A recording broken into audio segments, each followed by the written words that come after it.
धेरै अप्ठ्यारो मोटर रहेछ नि हौ तपाईँको यो मोटर हेर्नु न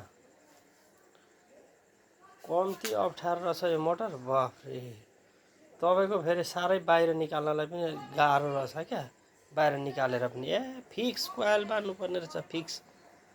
मैले त तपाईँको कहाँ यसरी यो मोटर बनाइरहेको थिएँ त नि यो खालको फर्स्टचोटि बनाउँदैछु यो मोटर राम राम राम राम साह्रै मेहनत गर्नुपर्ने रहेछ यसलाई साह्रै मेहनत अझै यसको हेर्नु न पिटेर मिलाउनै बाँकी छ कुन कुन कोइलहरू जस्तो यताको चाहिँ अब खासै बाहिर निकाल्नु हुँदैन रहेछ यताको त ठिकै हो अलिकति यसो पिटपाट गरेर मिलाउने हो यतातिरको चाहिँ ठ्याक्कै भित्रै हुनुपर्ने रहेछ क्या त्यो एरोदेखि